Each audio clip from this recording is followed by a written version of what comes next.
All right, today's video ought to be good because this one can save you money, and who doesn't want to save some money? So, I am talking about one of the biggest expenses in homesteading, and there's probably a lot of things that come to mind when you think about homesteading and things that might cost you a lot of money, like animals, feed, vet bills, it goes on, and that stuff is true. But there is one very high expense that you might not think about when you're first going into homesteading.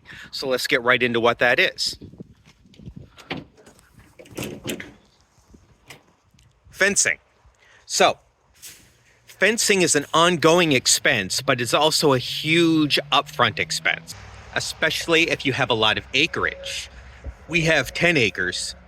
We haven't even begun to be able to fence it all in yet, and we are doing it by rolls. There's a number of different ways you can do it, but if you go through a fencing company, you'd never be able to afford it. So it gets done manually. So what we do is we buy these fencing rolls, get posts, and put it all together. Hi, we got a little surprise visitor here apparently. I am talking about fencing and how it is an ongoing and unexpected expense. And I don't mean unexpected as in we didn't know we were going to have to do fencing, but unexpected is as in it is way more than we thought it was going to be. There are still other tricks to save some money. So when we first started, these rolls were about half the price that they are now. So this is an 100-foot roll, and they currently cost $200 regular. So what you have to do when it comes to fencing is you can't rush it and you can't impulse buy. You can't just go to your local hardware store the day you decide you want to start fencing and fence. What you need to do is you need to wait for a sale. That might sound so obvious, but the sales are really few and far between. They're few, far between, but they're extreme. So these rolls of fencing are less than half price, and they go on sale at least a few times a year, maybe a little more. You have to check the hardware stores all the time, but when you can find them, you load up your truck like this. So we got 6 rolls, and that doesn't even begin to cover it. That I bought out the store, and that was by the time I got there. It had already pretty much been wiped out by that point, because everybody's doing the same thing. They're all waiting for these sales. So when they hit, places like Princess Auto, Home Hardware, whatever, you get them. So you have to plan ahead, figure out how many feet you need, and wait for that sale, and then stock up that way. It saves you at least half. And we're talking about thousands of dollars over 10 acres, easily. There's another alternative that you will find around a lot of farms, and that is they will sell large 300-foot rolls for a little over $300. So that's in our area, but it's pretty comparable in price. So you can get about $1 a foot. That's a heavier gauge, which is great. Those are really hard to handle. That's something you need to think about when you're setting this up. Can you handle a 300-foot roll of heavy gauge steel? You're going to need 2 people, obviously, regardless. These can actually be handled by one person. It's easier with 2, but it can be done with 1. They're easier to load, they're easier to move, and they're actually cheaper.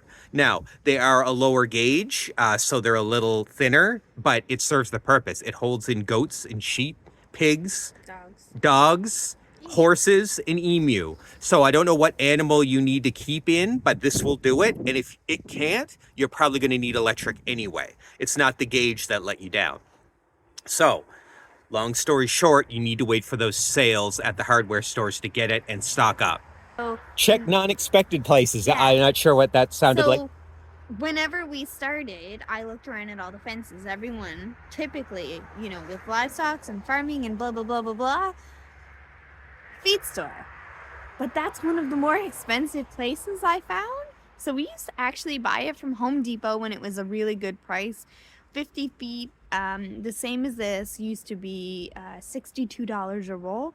It's $100 now for 50 feet. Right. Unless you get it on sale, and then it's half price. Yeah. And then, now we shop at Princess Auto versus, the feed store, just because they have those huge sales. Right. And you have to get those sales. And if we didn't bother to look, if we just kind of went livestock, fencing, feed store, we would be paying a fortune more. So don't hesitate to call around and look around at those unexpected places like those hardware stores, because they may save you some serious money. Right. And like I said, in our area, which is Atlantic Canada, I know we have some American viewers. We're looking at $1 a foot. And that's the best you're going to get in this area. You might get some like secondhand stuff that like really cheap, but that's used. That comes with its own host of problems. You want new when it comes to this type of fencing, for sure. But anyway, so that's all I wanted to say. I wanted to talk about this today because we just picked some up. And the fact that this goes on, and even spots that we've already fenced, they're being refenced. So they are being picked at and they are being beaten down. So it's an ongoing thing and you need to get the best price. So think about that ahead of time. If you're thinking about homesteading, think about your fencing and start getting it ahead of time when it's on sale. You like we said, you just can't impulse buy. You can't go to a feed store. You'll pay twice as much and you're not getting anything better. So wait for those sales, save yourself a fortune. And we're talking about tens of thousands of dollars when you're talking about high acreage. I couldn't even imagine what it'd be like for like 100 acres or something. They're probably coming up with other alternatives. There's always electric and things like that. And electric's all well and good, but it has its own pros and cons. This is the way we went. This is a little more expensive than electric, but it's a lot cheaper than a lot of other options. So, and I don't have to worry about who I'm fencing, which is kind of nice. We do use electric as well, you know, around the bottom and stuff like that.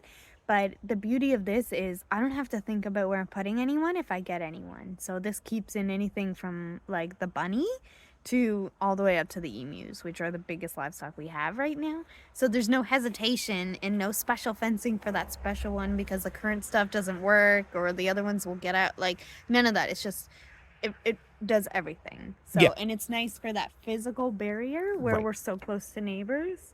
Internally when we do our rotations, probably electric. But this way it's just a little extra security for us to know that they are contained. And then we just back it up with baseboards and electric fencing at the bottom because ours like to go under. And our land is very much not level, which does make it a little tricky. Thanks for joining. I'm glad I could let you in on one of the little homestead secrets that we stumbled upon the hard way, because of course we were buying at retail when we first started. Now we know better. So it's an easy trick. All you have to do is look out for that sale. And thanks for joining again. Bye.